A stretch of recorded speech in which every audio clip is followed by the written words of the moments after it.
We'll start in 1 minute.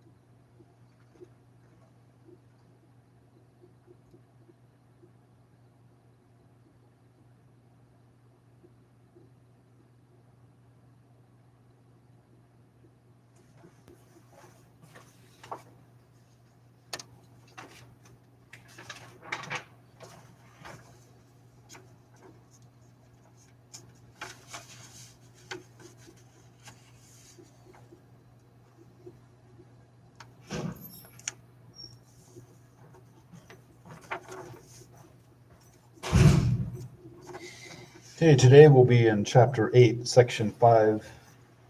That's the section on division with radicals.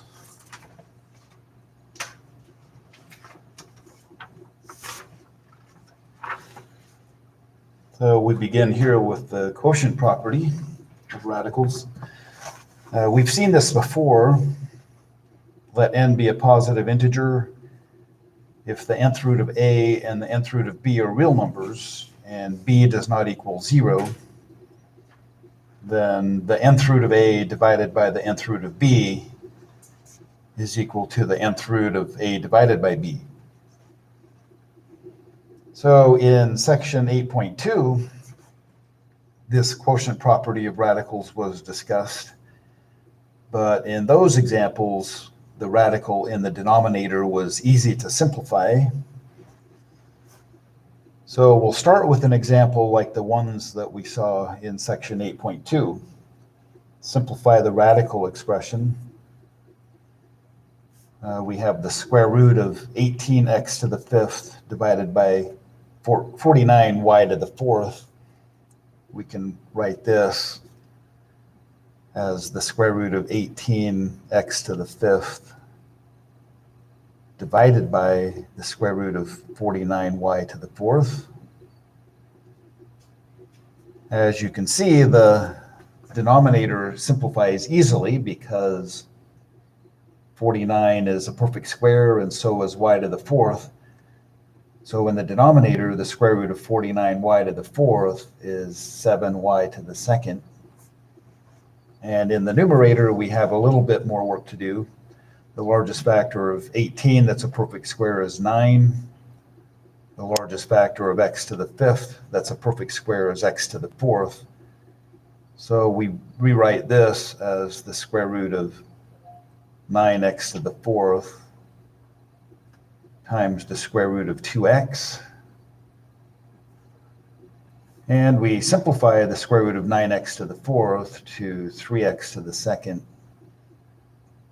And so 3x to the second times the square root of 2x is in the numerator, and 7y to the second is in the denominator. In this section, 8.5, it's going to be more complicated. So if after simplifying a quotient of radicals, there is still a radical in the denominator, then further simplifying is necessary. So the completely simplified radical expression will not have a radical in the denominator. So going through this process, it's called rationalizing the denominator. So what that means is we want a rational expression. A rational expression does not have a radical in it. Okay, so rationalizing the denominator is the process of eliminating a radical that's in the denominator. Okay, we'll look at some examples. Simplify each quotient of radicals and rationalize the denominator. So this first one, we have the square root of 5 divided by the square root of 7. We want to find an expression for this that is equal in value, but with no square root in the denominator. So since the denominator has the square root of 7, we ask, well, what would I have to multiply by 7 to get a perfect square, since it involves the square root of 7? Well, if I multiply 7 by 7, 7 squared is 49. That's a perfect square. So what we're going to do is we're going to multiply by 1 in a special form. We're going to multiply by the square root of 7 divided by the square root of 7. So you will agree that the square root of 7 divided by the square root of 7 equals 1. And anytime we multiply a number by 1, we're not changing the value, because 1 times a number is just that number. But in this case, we're changing the form of that number. And then the square root of 5 divided by the square root of 7 times the square root of 7 divided by the square root of 7, we get the square root of 5 times 7, or the square root of 35 in the numerator. And in the denominator, the square root of 7 times the square root of 7 is 7. We no longer have a radical in the denominator. And the value of this number, the square root of 35 over 7, is the same value as the square root of 5 divided by the square root of 7. So we have successfully rationalized the denominator. So we now have a rational denominator.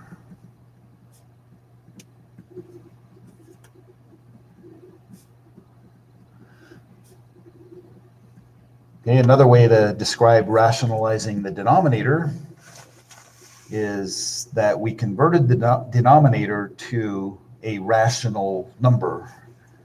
A rational number is a number that can be written as an ordinary fraction with an integer in the numerator and a non-zero integer in the denominator.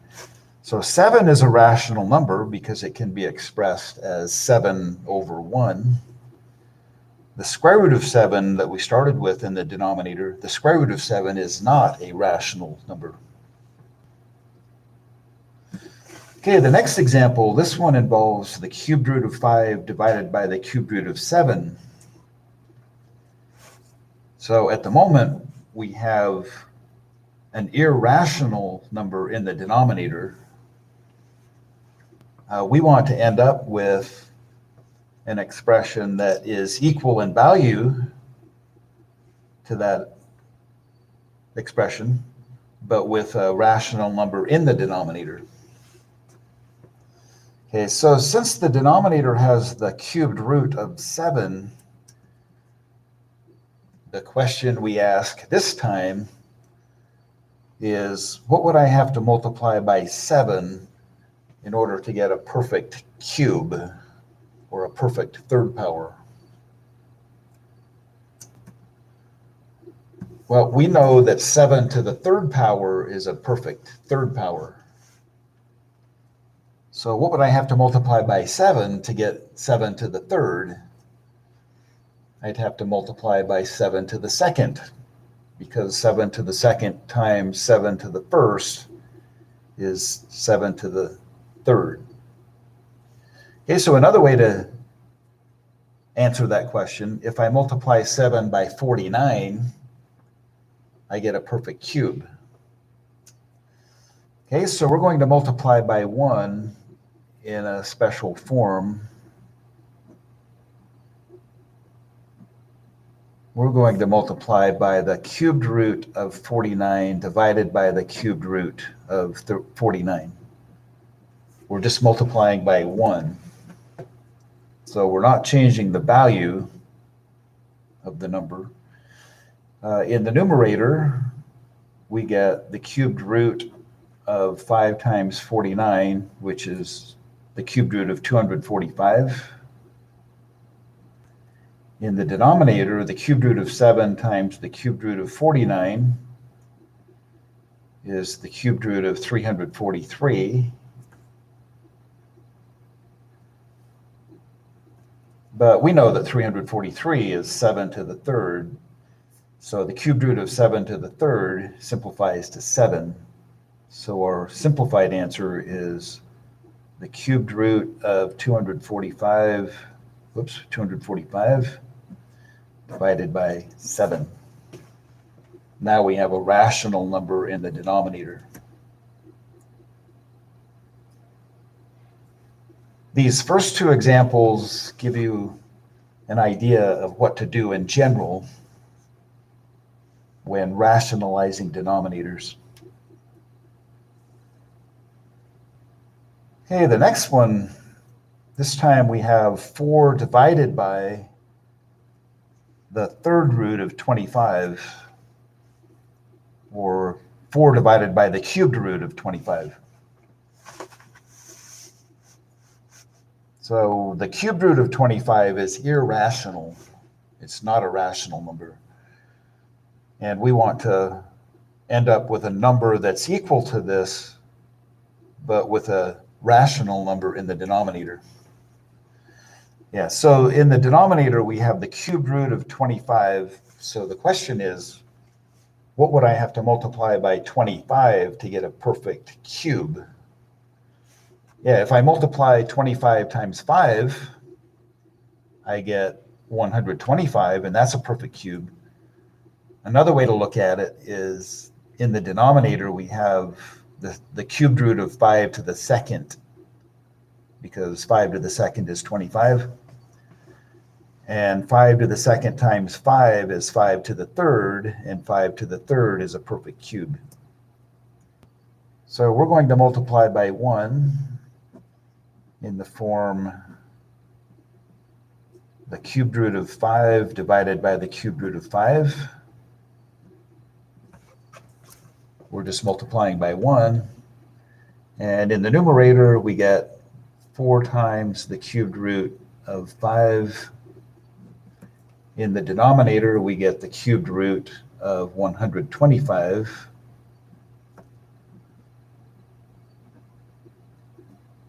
And the cubed root of 125 in the denominator is 5. So 5 is a rational number, which means that it can be written as an ordinary fraction. In this case, 5 over 1 is the fraction. Okay, the next one, 11 divided by the fourth root of 9. So what would I have to multiply by 9 to get a perfect fourth power?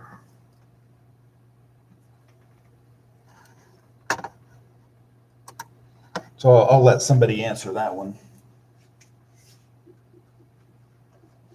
We want to rationalize the denominator. At the moment, the denominator is irrational. So what's the smallest number I would need to multiply by 9 to get a perfect fourth power?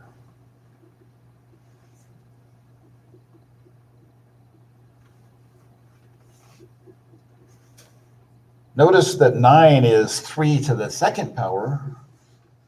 So what would I have to multiply by 3 to the second power to get 3 to the fourth power? Yeah, if I multiply 3 to the second times 3 to the second, I get 3 to the 2 plus 2, or 3 to the fourth. A simpler way to say it is if I multiply 9 by 9, I get 81, and 81 is a perfect fourth power. Okay, so we're going to multiply by 1 in the form the fourth root of 9 divided by the fourth root of 9. And then I get 11 times the fourth root of 9 in the numerator. In the denominator, I get the fourth root of 9 times the fourth root of 9, which is the fourth root of 9 times 9 is 81. But 81 is a perfect fourth power. So the final answer is 11 times the fourth root of 9 divided by 3, because the fourth root of 3 to the fourth is 3.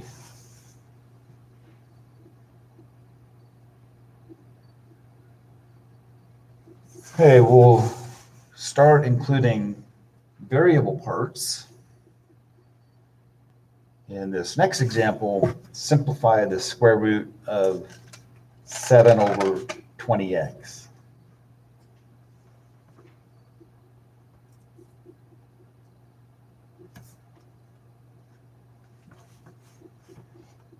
So the square root of 7 over 20x, well, we can write it as the square root of 7 over the square root of 20x. And we need to get rid of the square root that's in the denominator without changing the meaning or the value of the expression. So since the denominator has the square root of 20x, well, we can ask first, if you focus on the factor 20, what would I have to multiply by 20 to get a perfect square?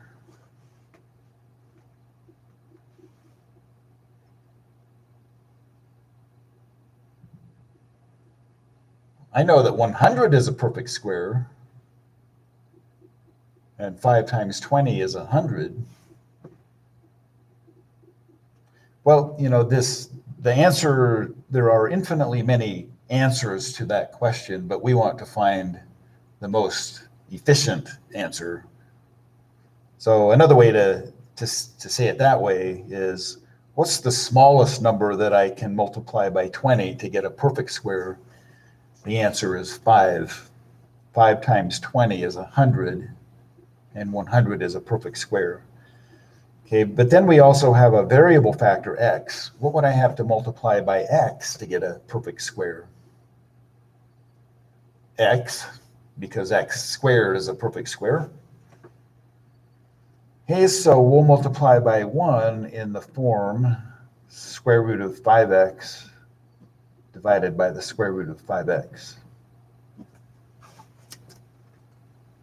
Then in the numerator, the square root of 7 times the square root of 5x is the square root of 35x, because 7 times 5x is 35x.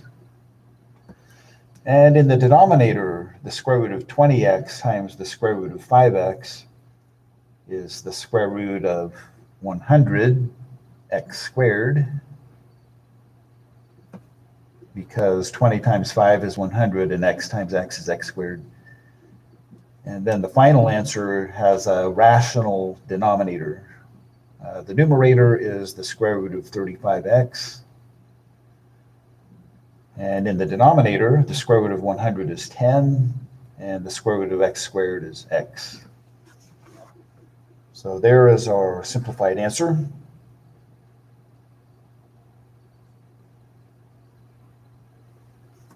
Okay, the next example. The fifth root of 13 divided by the fifth root of 16x to the third.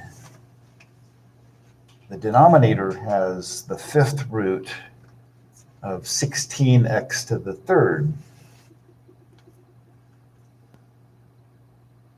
So we want to rationalize the denominator. That means find an expression that is equal in value to this original expression, but whose denominator does not have a radical in it, or a fifth root, or a radical with index 5. So inside that fifth root in the denominator is the factor 16. So we ask, what would I have to multiply by 16 to get a perfect fifth power? The answer is 2. 2 times 16 is 32. And hopefully you're learning or have learned that 32 is a perfect fifth power, because 2 to the 5th is 32. Okay, then for the variable part, what would we have to multiply by x to the 3rd to get a perfect 5th power? We would have to multiply by x to the 2nd to get x to the 5th, which is a perfect 5th power. Okay, so we multiply by 1 in the form the 5th root of 2x to the 2nd divided by the 5th root of 2x to the 2nd.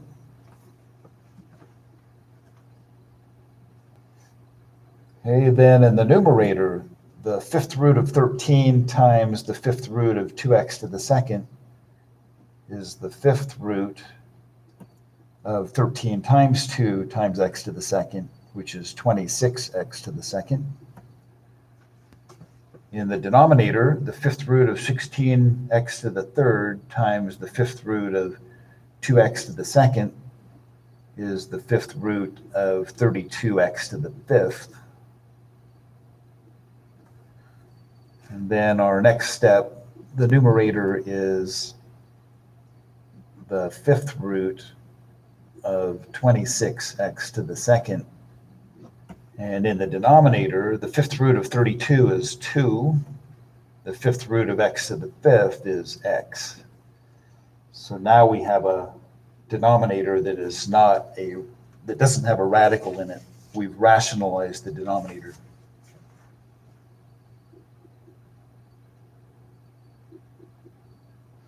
Okay, let's move on to the next page.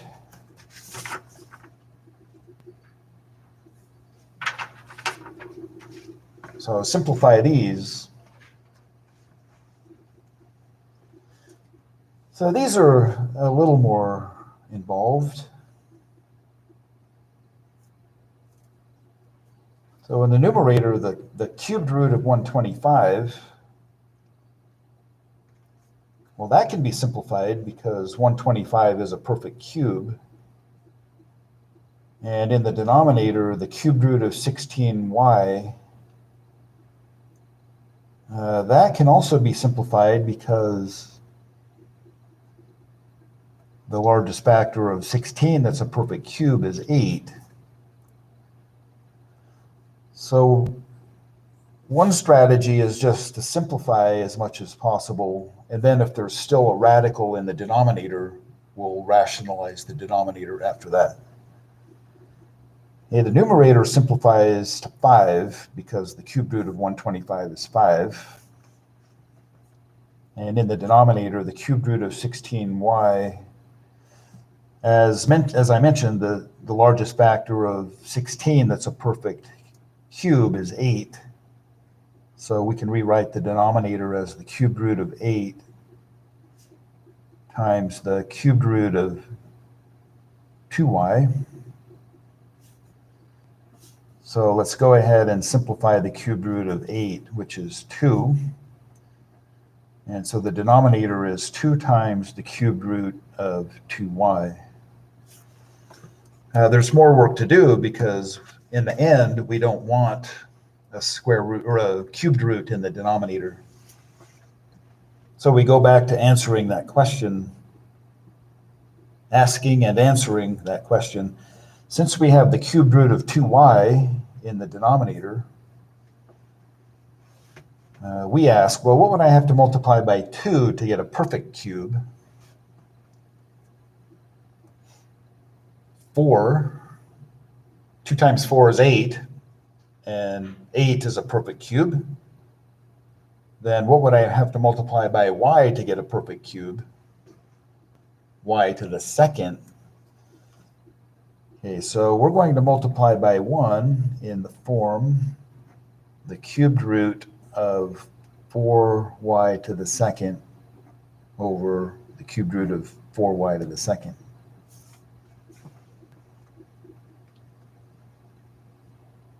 Okay, then the numerator is 5 times the cubed root of 4y to the 2nd. And remember this factor 2. And then we multiply the cubed root of 2y times the cubed root of 4y to the 2nd, which is the cubed root of 8y to the third.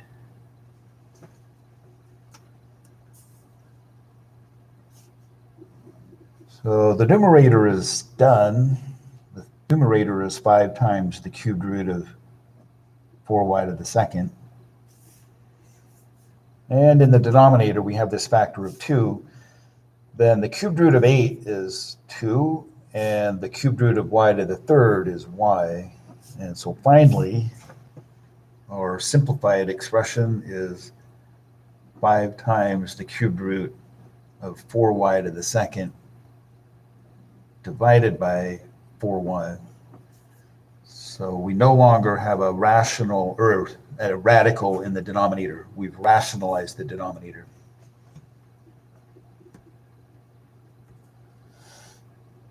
Okay, the next example, we haven't seen one quite like this. Not yet, anyway.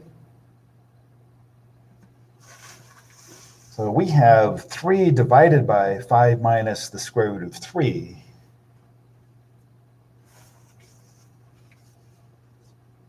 The denominator is irrational because of the square root of 3 that's in the denominator. So we want to find a number that's equal to this number, but with no square root in the denominator. So any ideas? We're going to multiply by 1 again, but what form should 1 take?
Oh, I haven't heard any answers yet.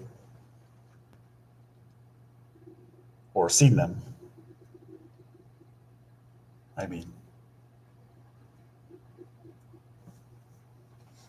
Well, if you're thinking 1 over the square root of 3, or I should say, if you're thinking the square root of 3 over the square root of 3,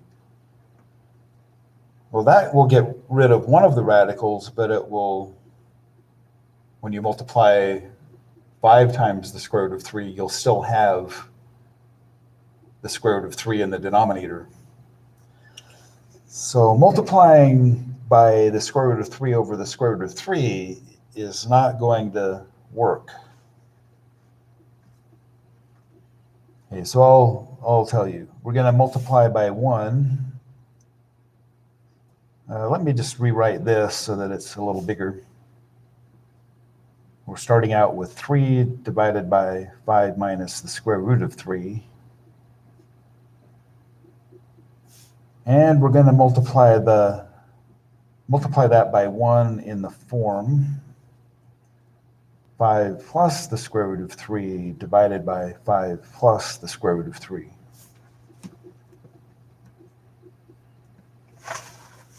So the idea here is we're starting out with a binomial-like expression in the denominator. So if we multiply by 1 using the conjugate of that denominator, so the conjugate of 5 minus the square root of 3 is 5 plus the square root of 3. They're called conjugates because one has minus, the other one has plus. So we're multiplying by 1, so we multiply both the numerator and denominator by 5 plus the square root of 3.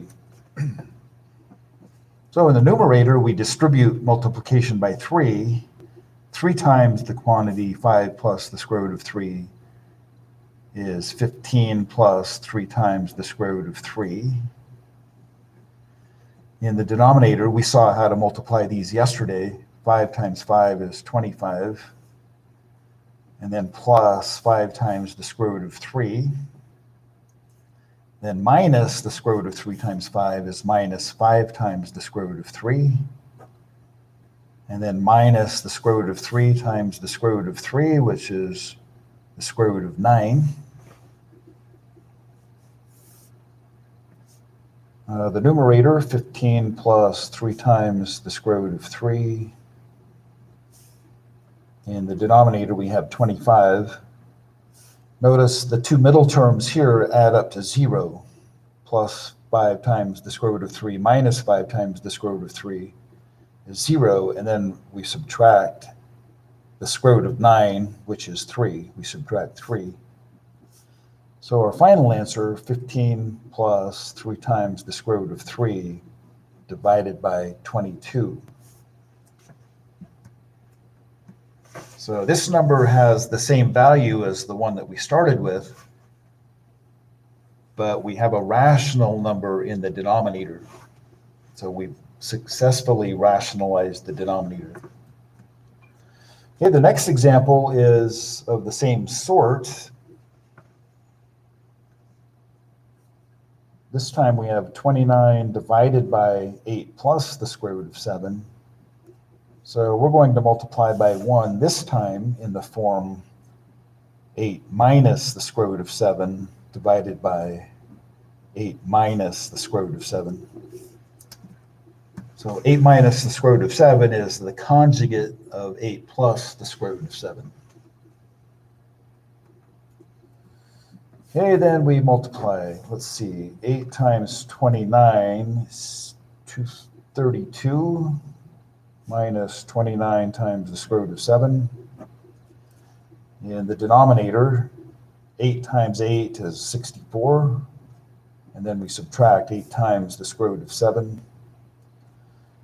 Then we add the square root of 7 times 8, or add 8 times the square root of 7. And then we subtract the square root of 7 times the square root of 7, or we subtract the square root of 49, which will simplify to 7. We'll get that in the next step. So we have 232 minus 29 times the square root of 7 in the numerator. In the denominator, we have 64. And minus 8 times the square root of 7 plus 8 times the square root of 7, those add up to 0. And then minus 7. So finally, we get 232 minus 29 times the square root of 7 divided by 57.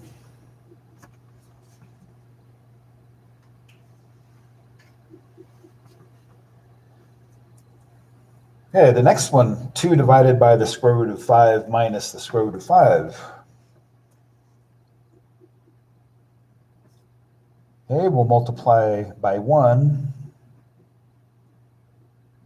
This time the form that 1 takes is the square root of 5 plus the square root of 3 divided by the square root of 5 plus the square root of 3. So we're just multiplying by the numerator and denominator by the conjugate of the square root of 5 minus 3. Sorry, the square root of 5 minus the square root of 3. Hey, in the numerator, we get 2 times the square root of 5 plus 2 times the square root of 3. In the denominator, the square root of 5 times the square root of 5 is the square root of 25, or 5. And then plus the square root of 5 times the square root of 3 is plus the square root of 15. And then minus the square root of 3 times the square root of 5, which is minus the square root of 15. And then minus the square root of 3 times the square root of 3, or minus 3, because the square root of 3 times the square root of 3 is the square root of 9, which is 3.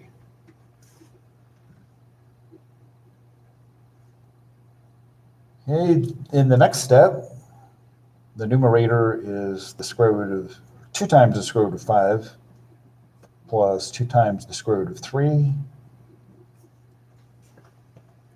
In the denominator, we're just going to get 2, because plus the square root of 15 minus the square root of 15, those add up to 0, and 5 minus 3 is 2.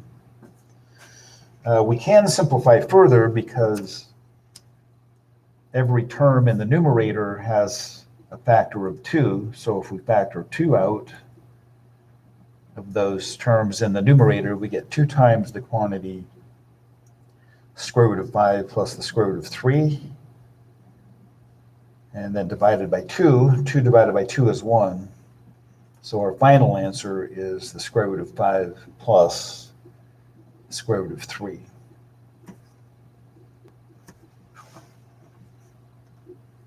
Okay, our next one involves a variable, 4 divided by 3 plus the square root of x.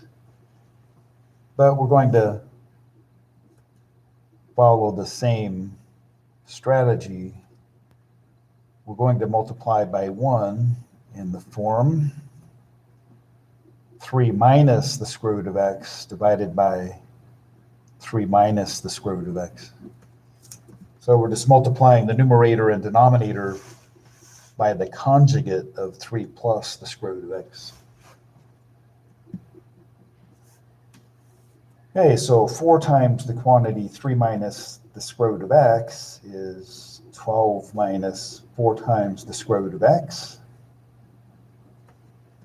In the denominator, 3 times 3 is 9, and then minus 3 times the square root of x, and then plus 3 times the square root of x, and minus the square root of x times the square root of x, which is x. Okay, our final answer then, 12 minus 4 times the square root of x divided by 9 minus x. Okay, so note, I used a couple of shortcuts here, but if ever you're multiplying the square root of x times the square root of x, that's just going to simplify to x. You can put an intermediate step in if you want. The square root of x times the square root of x is the square root of x squared, but the square root of x squared simplifies to x.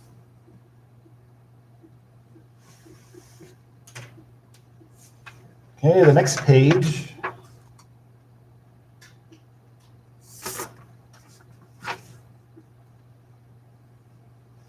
simplify x plus y divided by the square root of x minus the square root of y.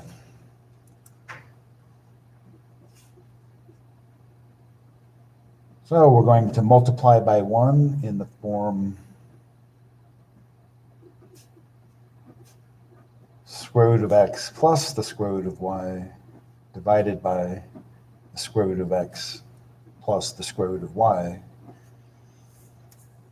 So the square root of x plus the square root of y is the conjugate of the square root of x minus the square root of y. Okay, so x times the square root of x plus x times the square root of y plus y times the square root of x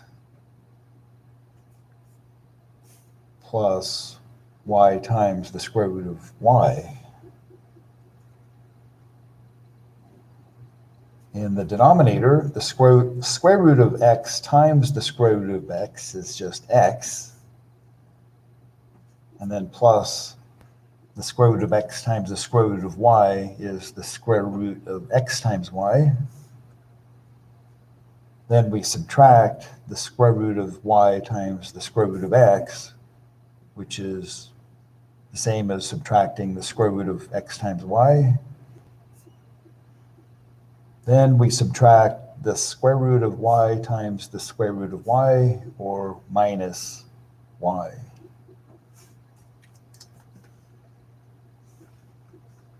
Okay, the two middle terms in the denominator add up to 0. So our simplified expression, x times the square root of x plus x times the square root of y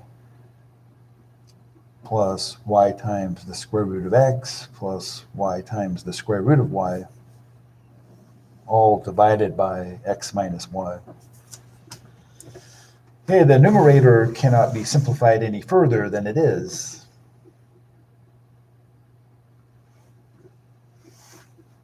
Okay, the next example, 9 minus the square root of x divided by 9 plus the square root of x.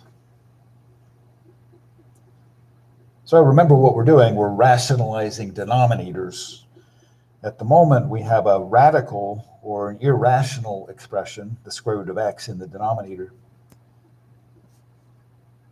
So we're going to multiply by 1 again.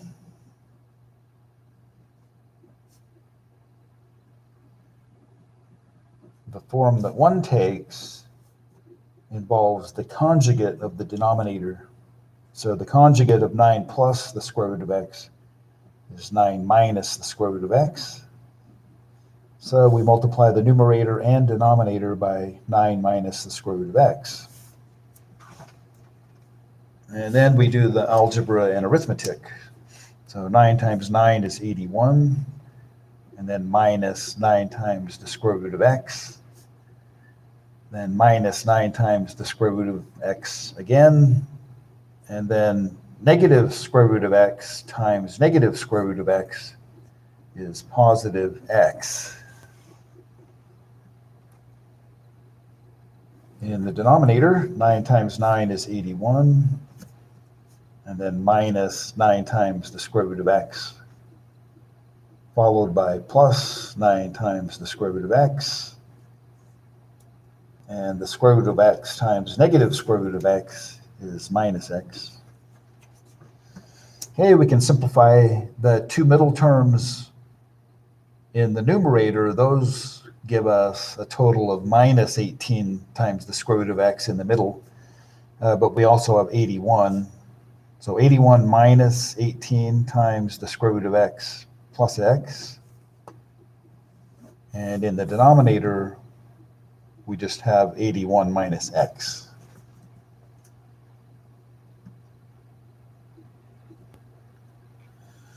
Okay, the next example, we've seen things like this already. Simplify 3 divided by the 4th root of 5 by rationalizing the denominator.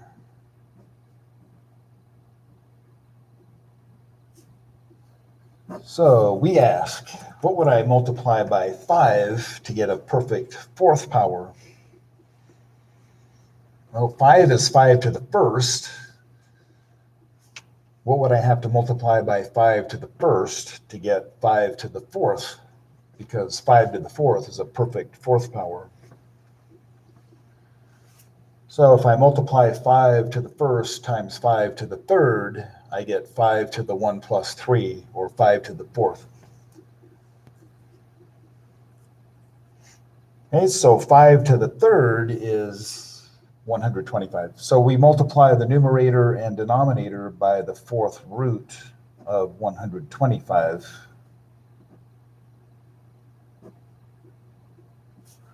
And the numerator, 3 times the 4th root of 125. The denominator, the 4th root of 625.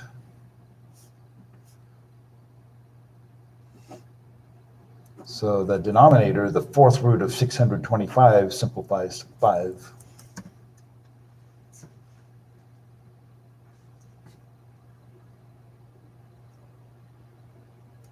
Okay, then the next one, 5 divided by the cubed root of 169y to the second. Well, it helps to know that 169 is 13 to the second.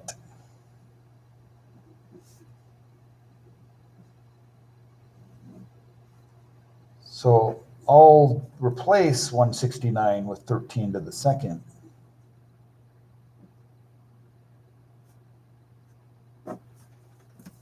And in order to rationalize the denominator, we need to multiply by 1. Well, let's see. If I multiply 13 to the second by 13, I get 13 to the third. And 13 to the third is a perfect third power. And if I multiply y by y to the second, I get y to the third. Y to the third is also a perfect third power. So we're going to multiply by 1 in the form cubed root of 13y to the second divided by cubed root of 13y to the second.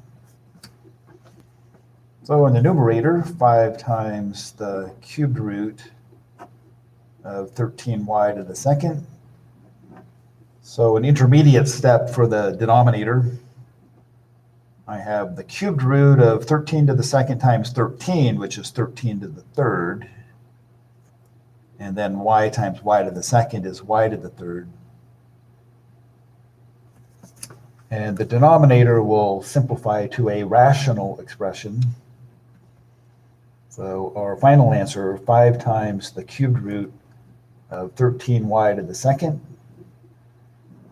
In the denominator, the cubed root of 13 to the third is 13, and the cubed root of y to the third is y. So now we have a rational denominator. Okay, the next one, the fourth root of 3y divided by the fourth root of 5. So what would I have to multiply in order to get, what would I have to multiply by 5 to get a perfect fourth power?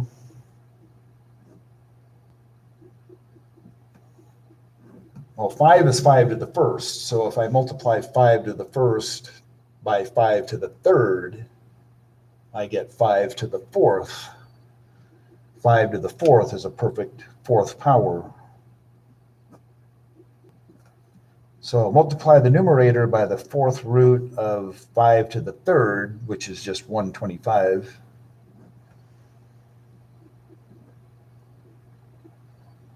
Multiply the denominator also by the fourth root of 5 to the third.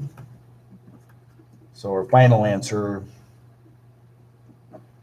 the fourth root of 375y in the numerator, because we're multiplying 3y times 125.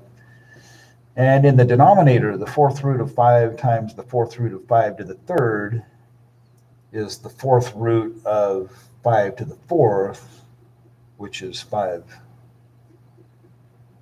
So the fourth root of 5 to the fourth is 5. Okay, so that's our final answer. Okay, we ran out of problems to do, so I guess that's all for today. I sent quiz 8 in an email earlier this morning, so get that done and turned in. See you on Monday.